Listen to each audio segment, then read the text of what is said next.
Good morning बच्चों। हम आज कक्षा 9 में गणित का क्लास ले रहे हैं, जिसमें संख्या पद्धति के अंतर्गत कुछ छोटी छोटी चीज़ें हम आपसे बात करेंगे। जैसे सबसे पहले प्राकृत संख्याएं पर हम आपसे चर्चा करेंगे। तो प्राकृत संख्याएं क्या हैं?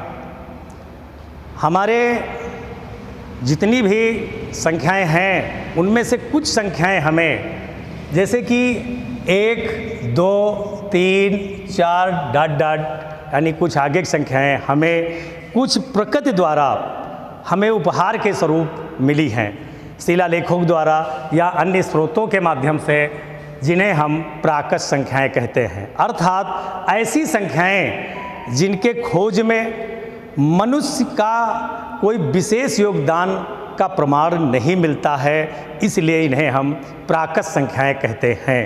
तो प्राकृत संख्याएं 1 से लेकर के आगे तक जितनी भी संख्याएं हैं सभी प्राकृत संख्याएं कहलाती हैं। जैसे इस पर प्रश्न बनता है कि सबसे छोटी प्राकृत संख्या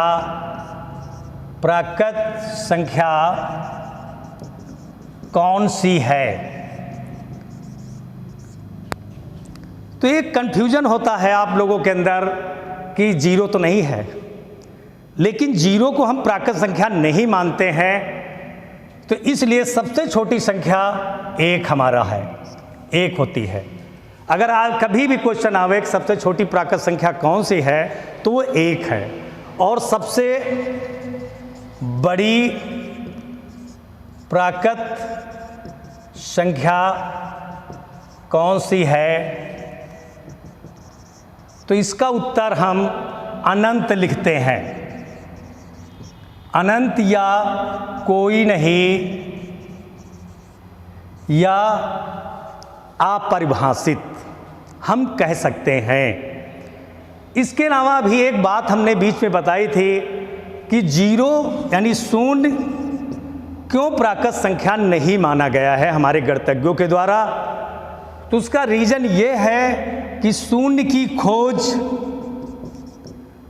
भारतीय गणितज्ञ आर्यभट्ट ने किया। इसलिए शून्य को हम प्राकृत संख्या की श्रेणी में नहीं रख सकते हैं या हमारे गणितज्ञों ने नहीं माना है। तो जैसे क्वेश्चन बनता है कि शून्य की खोज किसने की, किस देश में हुई, तो हम ये कह सकते हैं कि शून्य की खोज भारत में हुई है और भारतीय गणितज्ञ आर्यभट्ट जी ने किया है। जैसे आपने सुना होगा कि जब शून्य दिया भारत ने, तब दुनिया को गिनती आई। तो इस तरह से हम स्पष्ट हो चुका है कि 1, 2, 3, 4, 5 ये हमारे प्राकृत संख्याएं हैं और शून्य को प्राकृत संख्या नहीं माना गया है, और क्योंकि शून्य की खोज आर्यभट्ट जी ने किया है, अर्थात इसलिए प्राकृत संख्याएं थी। उसके बाद आता है नंबर पूर्ण संख्याएं। पूर्ण संख्याएं कौन सी हैं या हम किन्हें कह सकते हैं? देखिए, जब प्राकृत संख्याओं हमें उपहार स्वरूप मिली, शून्य की खोज आर्यभट्ट जी ने किया, तो इन सभी संख्याओं को मिला देने से हमारी जो सबसे छोटी संख्या बनती है 0, 1, 2, 3, 4 ये संख्याएं। अर्थात प्राकृत संख्याओं के साथ शून्य को यदि शामिल कर लिया जाए तो ये पूर्ण संख्याएं हो जाती हैं। इस तरह से हम पूर्ण संख्याएं हुई। इसके बाद इसी नंबर सिस्टम के अंतर्गत, संख्या पद्धति के अंतर्गत सबसे महत्वपूर्ण जो बात आती है अभाज्य संख्याएं।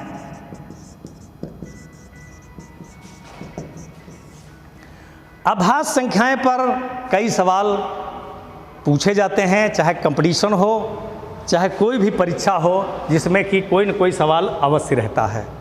अब बात आती कि अभाज्य संख्याएं हैं क्या? परिभाषा यानी वे संख्याएं जो स्वयं या 1 से विभाजित हों,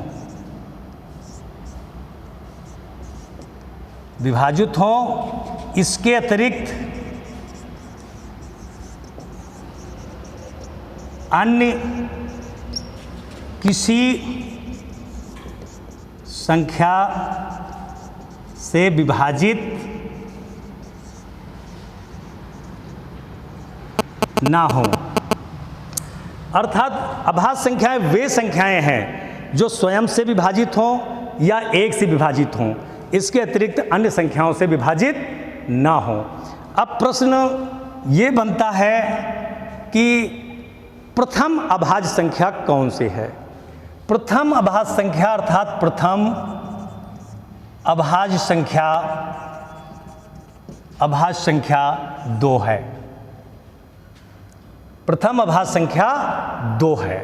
अब सवाल ये उठता है कि एक कैसी संख्या है। प्रश्न आता है, बड़ी बड़ी परीक्षाओं में पूछा जाता है कि एक कैसी संख्या है, अभाज्य है कि नहीं है। तो एक जो है ना तो भाज्य ना ही अभाज्य, बल्कि एक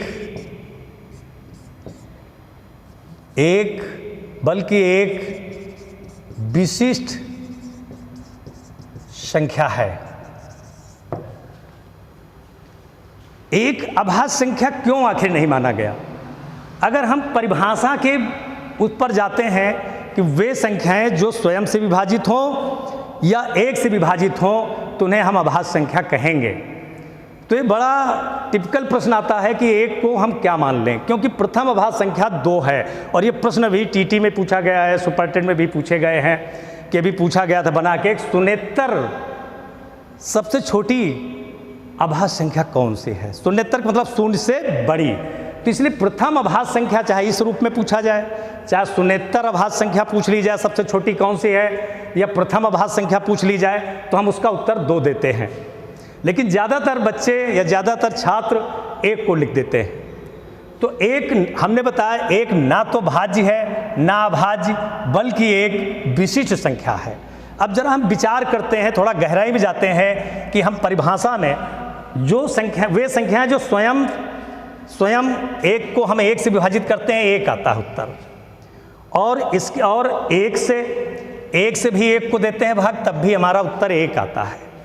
तो हमारे मन में प्रश्न आता है कि एक ऐसी संख्या है जो स्वयं से विभाजित हो रही है, एक से विभाजित हो रही है, फिर भी इसको अभाज्य क्यों नहीं माना गया। उसका कारण ये है कि अगर परिभाषा पे गौर करें हम, तो यहाँ 2 शर्तें बताई गई हैं, स्वयं और एक से। यहाँ पर दोनों शर्तें एक जैसा व्यवहार करती हैं, स्वयं भी एक है और एक भी एक है। जैसे किसी मर्डर केस में अगर 2 गवाह की जरूरत हो तो एक ही आदमी 2 बार गवाही दे तो जज नहीं मानेगा। सेम कंडीशन यहाँ पर है, इसलिए हमारे गणितज्ञों ने ये माना एक ना तो भाज्य है ना अभाज्य, बल्कि एक विशिष्ट संख्या है। इसके अलावा कुछ और प्रश्न हैं, जैसे हमारे प्रश्न पूछे जाते हैं कि भाई 1 से 50 तक, 1 से 50 तक कुल अभाज्य संख्याएं,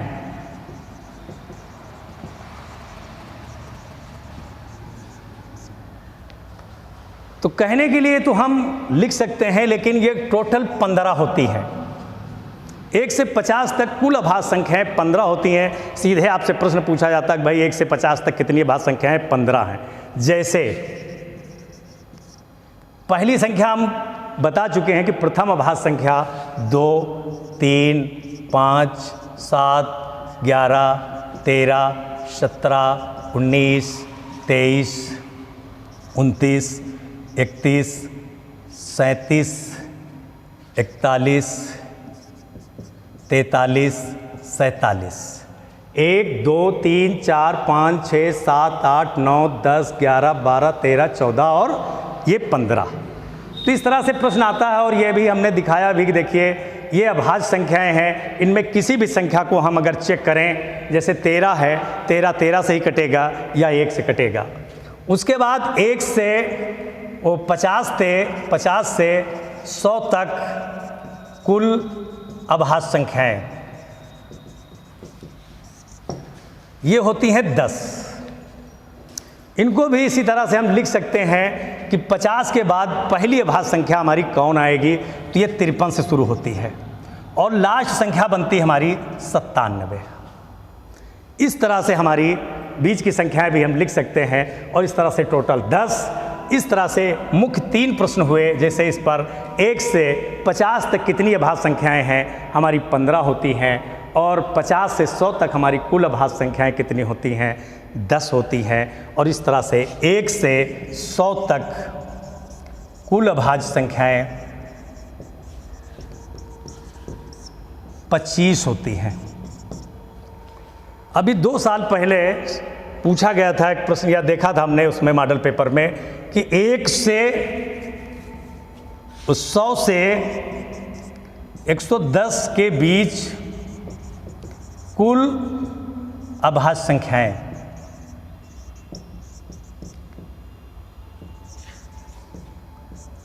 कितनी हैं।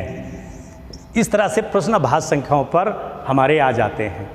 तो मुख्य यही आप जो है प्राकृत संख्याएं क्या हैं, ऐसी संख्याएं जो हमें प्रकृति के द्वारा उपहार में मिली हैं, और जीरो को हम उपहार से वो प्राकृत संख्या नहीं मान सकते हैं। जीरो को प्राकृत संख्याओं के साथ अगर हम मिला लेते हैं या शामिल कर लेते हैं तो हमारी पूर्ण संख्याएं बन जाती हैं। इसके अलावा हमारी जो है अभाज्य संख्याएं हमारी कौन सी हैं, वे संख्याएं जो स्वयं